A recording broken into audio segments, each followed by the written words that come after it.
Good morning, y'all. October the 8th, Daily Devotion. Titled Standing in the Fire.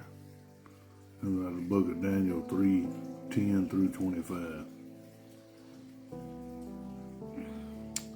It says, You as king have issued a decree that everyone who hears the sound of the horn, flute, zither, lyre, harp, drum, and every kind of music must fall down and worship the gold statue. Whoever does not fall down and worship will be thrown into a furnace of blazing fire. There are some Jews you have appointed to manage the province of Babylon, Shadrach, Meshach, and Abednego. These men have ignored you, the king. They do not serve your gods or worship the gold statue you have set up. Then, in a furious rage, Nebuchadnezzar gave orders to bring in Shadrach, Meshach, and Abednego. So these men were brought before the king. Nebuchadnezzar asked them, Shadrach, Meshach, and Abednego, is it true that you don't serve my gods or worship the gold statue I have set up? Now if you're ready, when you hear the sound of the horn, flute, zither, lyre, harp, drum, and every kind of music, fall down and worship the statue I made. If you don't worship it, you will immediately be thrown into a furnace of blazing fire. And who is the God who can rescue you from my power?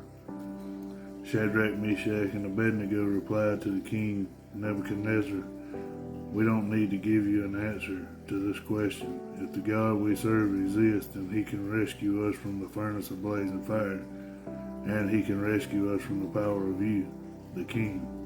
And even if he does not rescue us, we want you, as king, to know that we will not serve your gods or worship your gold statue you set up. Then Nebuchadnezzar was filled with rage, and the expression on his face changed toward Shadrach, Meshach, and Abednego. He gave orders to heat the furnace 7 times more than was customary, and he commanded some of the strongest soldiers in his army to tie up Shadrach, Meshach, and Abednego and throw them into the furnace of blazing fire. So these men in their trousers, robes, head coverings, and other clothes were tied up and thrown into the furnace of blazing fire.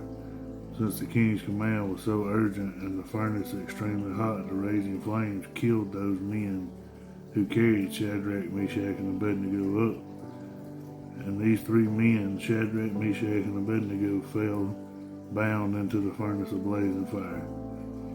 Then King Nebuchadnezzar jumped up in alarm. He said to his advisors, Didn't we throw 3 men bound into the fire?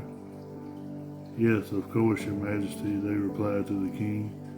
He exclaimed, Look, I see 4 men not tied, walking around in the fire unharmed, and the 4th looks like a son of the gods.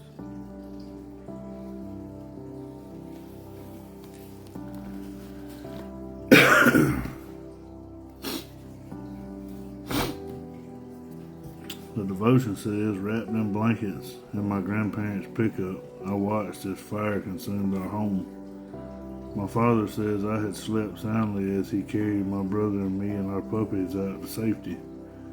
When I woke up and saw the huge blaze, I was already safe. I was too curious and too young to be scared.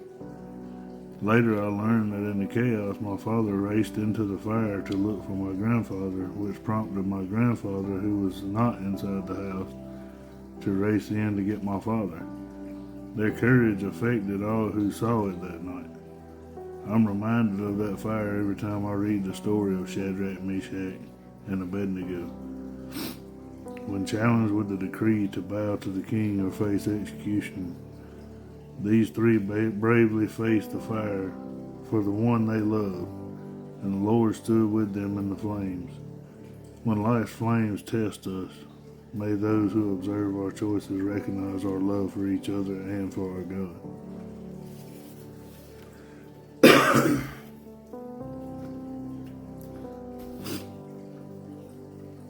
Now, if you continue reading that story, it says they got them out of the furnace and they didn't even smell like smoke.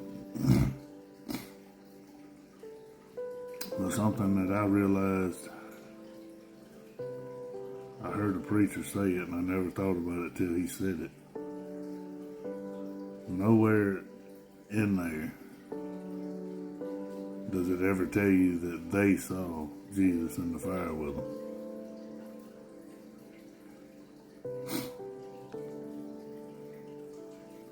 Just something to throw out there if you're going through it.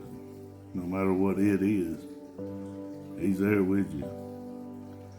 You may not see it, you may not feel it, but he's there. He'll never leave you or forsake you. Y'all have a blessed day.